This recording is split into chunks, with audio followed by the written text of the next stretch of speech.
Toma cuidado com isso aqui, que muitas vezes você tá falando, aí você tá falando aqui, aí você olha pra mim, pra tela. Ah, eu percebi isso no vídeo que eu vi esses dias que saiu lá no canal de vez em quando. Eu largo mão de falar aqui, eu falo aqui. Tá. Se quiser, olha pra cá.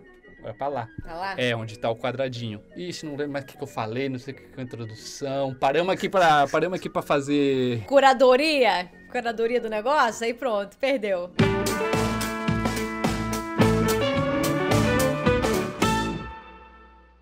Começou? Começou! Serão muito bem-vindos ao Assiste Isso Aqui. E hoje, galera, como vocês viram aí no título, nós trouxemos aqui 5 papéis sérios do Jim Carrey que você precisa ver. Por que a gente está trazendo aqui 5 papéis sérios do Jim Carrey que você precisa ver? Porque o Jim Carrey hoje não tanto, né? Ele fez aí uma reconstrução na imagem dele. Ele mesmo disse que ele cansou de viver aquele personagem que ele era, o Jim Carrey malucão. E ele fala que ele abraçou uma persona, né? E que é uma persona, né? É incrível, é divertido, é legal, mas que ele abraçou uma persona que não era ele e que isso, depois de um tempo, começou a dar uma espizinhada ali na alma, no coraçãozinho de Jim Carrey. I don't exist, so they're all characters that I've played, including Jim Carrey, including Joel Barish, including any of those things. They're all characters.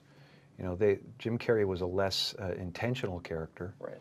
Because I thought I was just building something that people would like, but it was a character. E não à toa, ele tem filmes e séries que retratam esse outro lado que nem sempre todo mundo conhece. E é esse lado que a gente vai trazer aqui hoje, né, Glauco? É, Luísa. Agora use e abusa desse recurso aqui, hein? Tá. É muito atriz. Primeiramente, o filme que é o queridinho da galera mais alternativa, da galera mais cult, Brilho Eterno de uma Mente Sem Lembranças. O título mostra bem o que é o filme, que é uma confusão que, se você não prestar atenção, se você piscar, você não entende nada. Pra mim, ele entra naquela categoria de filmes mind blow, que você entra achando que vai entender a história, você termina sem saber direito se você entendeu o que você entendeu da história. Ele tem diversas camadas, né? A gente adora falar isso assim, cheio de camadas, não sei o quê. Mas ele tem mesmo diversas camadas. Tem a história mais racional, que é aquela empresa. Qual é a história? Ele namorava uma moça, que na verdade a moça ela é a Rose. É a Rose. Eu vi um print muito engraçado na internet, que era assim, o cara falando, gente, eu tava procurando um filme aqui, que eu vi de madrugada, eu não lembro o nome, mas tinha o Máscara, que namorava a Rose, aí o Frodo queria namorar ela, mas o Hulk e a Mary Jane estavam ajudando eles. Enfim, o personagem do Jim Carrey, ele namorava uma moça, eles brigam e ela contrata a empresa pra apagar ele da memória dela. Daí ele faz a mesma coisa. E o filme mostra esse processo dele apagando ela da mente dele. Só que no meio do caminho ele desiste, ele não quer mais, porque ele quer guardar as memórias dela e ele se arrepende e não tem como. E fica naquele processo ali dele lutando na mente dele, ou seja, numa camada mais sugestiva ali da mente, e a camada mais racional, que é o pessoal de fato na casa dele apagando a memória dele. Gente, e ele entrega um papel tão... Nossa senhora! Sabe, você... São cenas, por trazer um pouco dessa coisa do mental, tem cenas, né, as coisas se derretem na mão deles, vira areia, e aí... Nesse universo fantástico em que você, parando pra analisar, né, na história do cinema, em que você não tá vendo exatamente o que tá acontecendo, todos os filmes que tem efeitos, né, efeitos especiais, você não tá vendo exatamente o que tá acontecendo, mas ele entrega a confusão de um jeito. Acho que foi, não foi o primeiro não, mas foi o segundo filme dele que eu vi nesse estilo, e é tão bom me surpreender com ele, com a capacidade de coisas que ele consegue me passar só com o olhar dele. É muito foda, ele é muito bom. A próxima, que não é nem um filme, é uma série, o Glauco vai apresentar porque eu ainda não assisti, mas por tudo que ele já me falou eu fiquei curiosa. Então dá mais detalhes pra gente, Glauco, pra gente ficar curioso junto. A série Kirin. Infelizmente a série foi descontinuada, ela tem só 2 temporadas. Mas mesmo ela não tendo uma conclusão definitiva assim planejada, ela vale a pena pela jornada que você vive ali com aquele personagem do Jim Carrey. Ele é um apresentador de programa infantil, porém ele passou por uma perda recente, que um dos filhos dele morreu.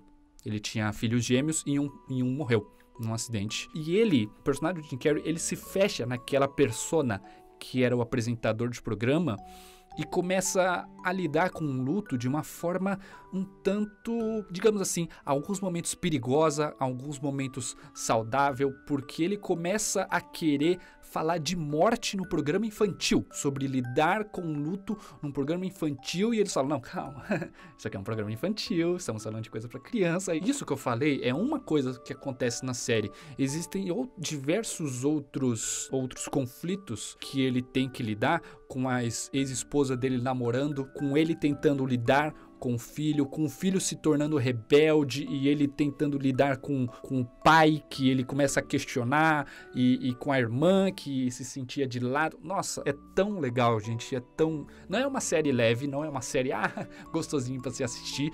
Você vai chorar em alguns momentos, você vai se sentir chocado em alguns momentos, mas vale muito a pena, porque... Por isso até ela tá aqui, né? Por isso até ela tá aqui. Traz outra coisa, outro negócio. Exatamente. Os filmes... É até engraçado, por isso até que ela tá aqui. Parece até que os filmes, as séries lutam pra aparecer no assistir isso aqui. Mas a gente recebe ligações todo dia. O próximo filme, aí já é um pouco mais... Não sei. Você acha que é um terror? É um suspense. Cara, ele é o tipo de terror que eu gosto mais, que é o terror psicológico. É terror mesmo? Eu acho que terror suspense tá ali assim, ó. Eu não sei onde é que começa um e termina outro exatamente, mas eu acho que tá bem nessa divisa. O filme não é lá grande coisa. Tem as suas falhas. Não curto tanto o final também. Tem as suas coisas assim, tipo, não sei o quê. Mas... tem Jim Carrey, gente. Se tem Jim Carrey, você devia ter visto já. Qual é o enredo desse filme número 23? A esposa dele compra um livro que tem um drama policial, no qual o personagem se sente perseguido pelo número 23. O personagem, no livro, ele começa a perceber que o número 23 tá em tudo. Que ele fala, nossa, a minha data de aniversário, todos os números juntos dão 23. E ele começa a fazer umas contas malucas. Daí é que tá que a gente fala que o filme é meio má, porque se fizer qualquer conta maluca vai dar de 23, né? Mas o que acontece? O personagem do Jim Carrey, ele lê esse livro e ele começa a se identificar com o personagem. E ele começa a vivenciar a mesma coisa que o personagem do livro tá vivenciando. Que ele fala, caraca, o 23 tá me perseguindo. De tão bom que ele é, que você começa quase a se questionar, tipo, será que a minha data de... Não, isso é só um filme. É aquilo, quando a gente assiste, a gente não acha o roteiro tão interessante assim. Não foi um filme que me prendeu tanto. Mas o que me prendeu foi a neurose do personagem que me fez pensar, caraca, será que é mesmo? Será que não tem... Tem em todo lugar mesmo, né? Que doideira. Sabe, a gente entra na neurose junto com ele, porque ele leva a gente. Próximo filme, Cine Majestic. Um escritor, ele é acusado de ser comunista, ele perde... Ó, tão atual, né?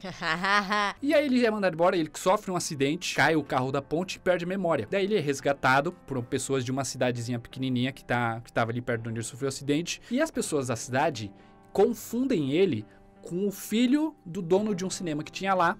E acreditam que é ele. Ele fala, nossa, então sou eu, tô de volta lá. E ele começa a acreditar que é ele mesmo. E ele começa a reconstruir a vida dele ali naquela cidade. E por ser o filho do dono do cinema, ele começa a revitalizar o Cine Majestic, que é o cinema, que era o pai dele, que na verdade não é o pai dele, era dono do cinema. A volta dessa persona dele pra cidade é como se trouxesse vida de volta pra cidade, vida de volta pro cinema. É claro, mais pra frente eles descobrem que ele não é ele mesmo, que descobrem quem de fato ele é. Porém fica aquela coisa do tipo, eu não sei, eu acho que eu prefiro ser esse cara aqui, quem eu achava que eu era. Não é porque ele tava fingindo que ele era outra pessoa. Ele tinha perdido a memória, ele achava que era aquela pessoa mesmo. É muito lindo, gente. Assistam, porque é um filme leve, é gostoso e vale muito a pena. Depois a gente entra num queridinho de nossos corações, né, não, Glauco? Sim. Que chama Show de Truman. É um dos meus filmes favoritos da vida, sabia? Essa semana me perguntaram se eu tivesse que assistir o mesmo 3 filmes só durante 10 anos. Eu não soube responder na hora. Ainda não sei te dar um top 3, mas eu acho que Show de Truman eu estaria nele. Com certeza, com certeza. Pra mim é o top 1. E digo por quê. Diga mais. Fora que tem o Jim Carrey, já é o ponto principal. Jim Carrey, qual é a história, né?